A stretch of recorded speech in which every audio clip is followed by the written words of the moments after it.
आज मंत्रिपरिषद में 25 एजेंडों पे सहमति दी गई। सर्वप्रथम शिक्षा विभाग का प्रस्ताव पर मंत्रिपरिषद में स्वीकृति दी गई, जिसके अंतर्गत तो बिहार राज्य विद्यालय अध्यापक नियुक्ति स्थानांतरण अनुशासित कार्रवाई एवं सेवा शर्त संशोधन नियमावली 2023 है, जिसके अंतर्गत वर्तमान में शिक्षक बहाली की प्रक्रिया चल रही है, उसमें एक परिवर्तन किया गया है।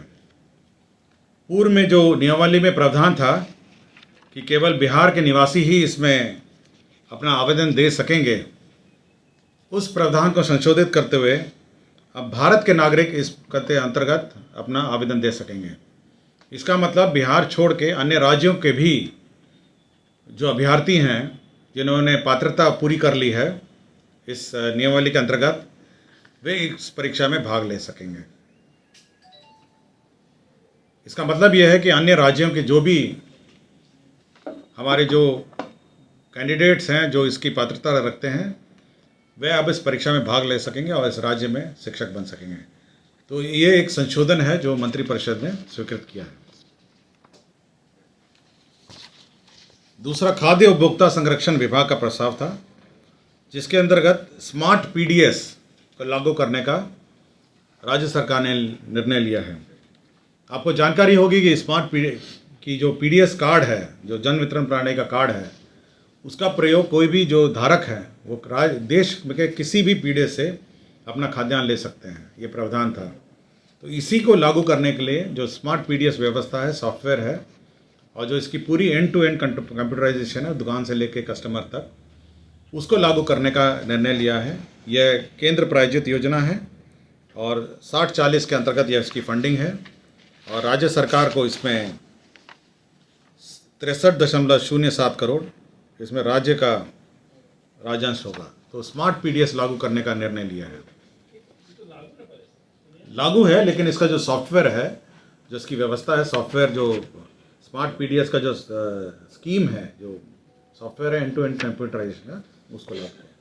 पहले तो मतलब नीतिगत निर्णय तो है ही कि कार्ड को लेकर आप कभी भी कहीं किसी राज्य में आप इस्तेमाल कर सकते हैं, लेकिन जब तक आपका जो कार्ड है उस सिस्टम के अंतर्गत या सॉफ्टवेयर में उपलब्ध नहीं रहेगा, तो आप किसी अन्य राज्य में नहीं यूज़ कर सकते हैं। तो यह व्यवस्था अब लागू कर दी गई।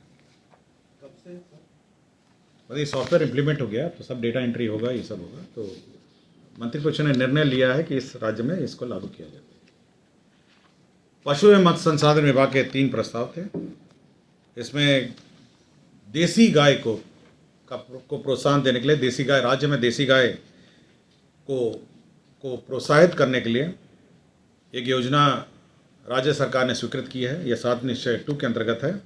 इसमें 37,05,45,000 रुपये व्यय होंगे और इसके अंतर्गत 2 गाय, 4 गाय, 15 गाय और 20 गाय देसी नस्ल के गाय एवं बाछी पर साहिवाल, गिर और थारपारकर, ये 3 है, साहिवाल, गिर और थारपारकर, ये देसी वैरायटी हैं। तो देसी गाय में अनुदान दिया जाएगा। देसी गाय में जो 2 गाय है उसमें 50% अनुदान दिया जाएगा और अनुसूचित जाति, जनजाति और अति पिछड़ों को 75। 4 में वही दर होगा 50-75 और उसके बाद जो 15 और 20 गाय का है उसमें 40% होगा सामान्य वर्ग के लिए और 40% अनुसूचित जाति, जनजाति और अति पिछड़ा। तो 40% है 15 और 20 का, और 2 और 4 गायों के लिए 50 और 75 है। तो ये एक महत्वपूर्ण योजना है जो स्वीकृति दी गई।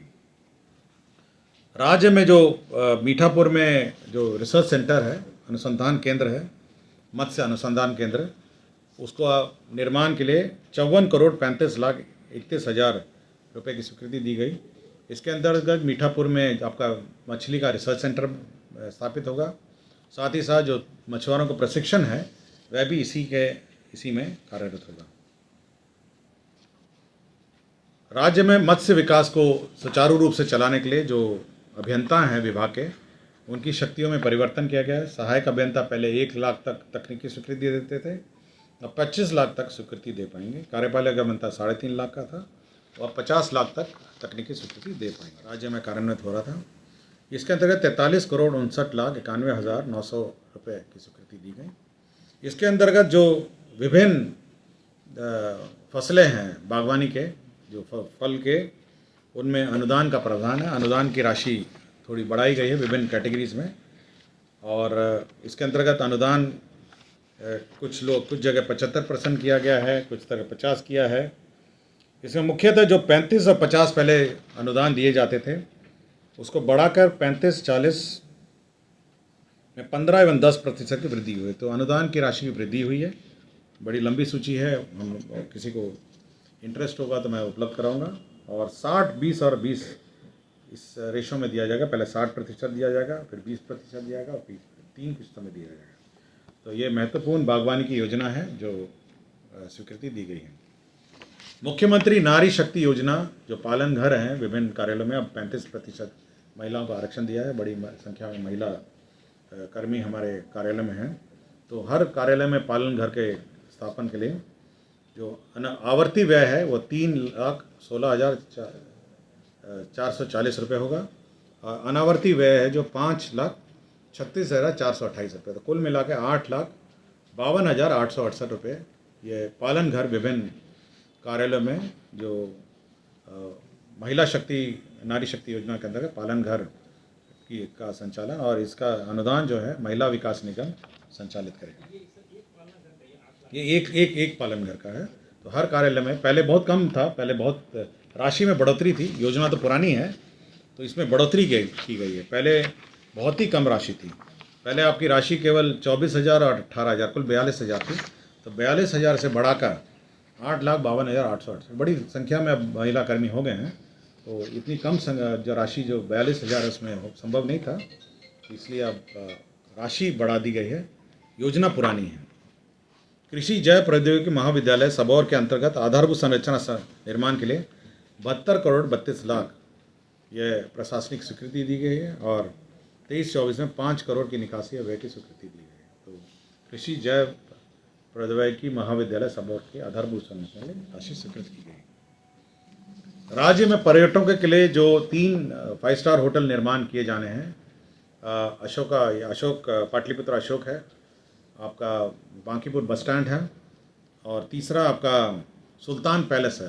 तो आपको याद होगा पहले इसकी स्वीकृति दी गई थी, और इसी को काम आगे बढ़ाने के लिए जो आइडा एक्ट है, आधारभूत संरचना विकास सामर्थ्यकारी इनेबलिंग संशोधन अधिनियम 2023 पास हुआ था। बजट सत्र में ये अधिनियम पास हुआ था। तो उसी के आलोक में ये पीपीपी मोड में ये तीनों होटल का निर्माण होगा। तो कि जो पहले ये अधिनियम से पहले कैबिनेट ने स्वीकृत किया था पुराना, तो क्योंकि अधिनियम पास हो गया है, कैबिनेट ने इतना ही निर्णय लिया है कि जो भी कार्रवाई होगी यह आधारभूत संरचना विकास सामर्थ्यकारी इनेबलिंग संशोधन अधिनियम 2023 के आलोक में की जाएगी, पीपीपी मोड में। और इसमें अनुमानित करीब 1100 कमरे टोटल मिला के, तीनों मिला के 5 स्टार होटल का निर्माण। अलग अलग ये बहुत पुराना राज्य का निर्णय है। केवल उसमें जो प्रावधान है, किस प्रकार इसका सेटलमेंट होगा, किस प्रकार इसमें पीपीपी का कार्य चलेगा, उसी के बारे में संशोधन हुआ है। और जो इनेबलिंग अधिनियम है 2023 में संशोधन हुआ था बजट सत्र में, उसके आलोक में कार्रवाई की जाएगी। उसमें जैसे 30 साल का एक्ट में प्रावधान था, तो अब 45 साल का पुराना स्वीकृत प्रस्ताव था। तो कितने साल तक उसको सेटल किया जाएगा, इस पर आइडा को शक्तियाँ प्रदत्त हैं। तो इस प्रकार के अनेक प्रावधान है जो इनेबलिंग एक्ट में हैं, उसके आलोक में अब ये 3 होटल का निर्माण आगे चलेगा।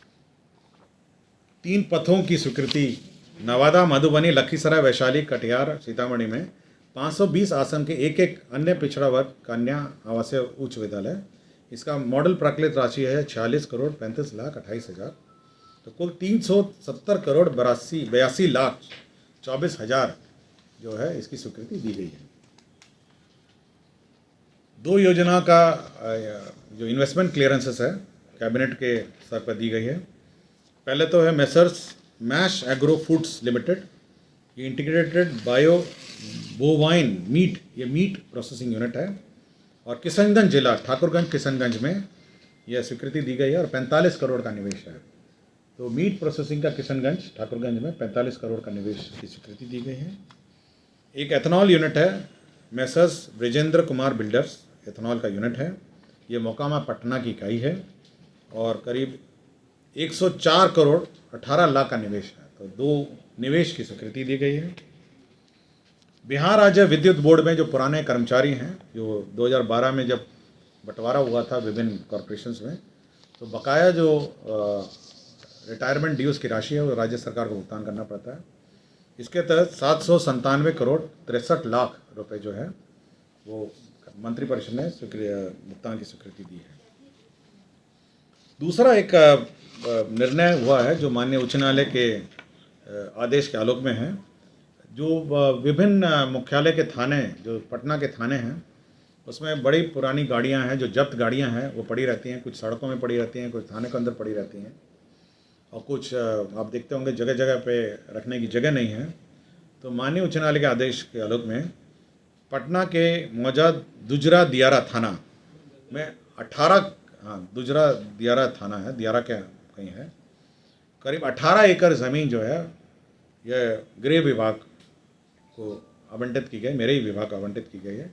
और इसके अंतर्गत इन सभी जो जब्त जो वाहन हैं उसको वहाँ रखे जाएंगे, उनको कंप्यूटर में एंटर किया जाएगा और जब रिलीज़ होना होगा वहाँ से रिलीज़ होगा। तो एक हिसाब किताब इन्वेंट्री रखी जाएगी और सभी थानों, किसी भी थानों में अब ये जब्त वाहन नहीं रखे जाएंगे, सभी वाहन इसी स्थान पर रखे जाएंगे। इसकी बाउंड्री वॉल होगी, सुरक्षा होगी और इसको एक हिसाब किताब से रखा जाएगा ताकि आप थाने में बिल्कुल खाली जगह होगी और ये जब्त वाहन पूरे पटना का मुख्यालय, जहाँ पटना होगा, दानापुर हो गया, फुलवारी हो गया, जितने अगल बगल के थाने हैं,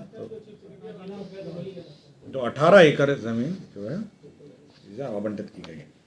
बायोम जो है मेडिकल प्रिपरेशन का एकमात्र संस्थान, जहां है complete digital classrooms, video lectures, student tracking system, library facility and 100% result oriented rankers batch. Biome, Hinoo एवं नगरा टोली, रांची।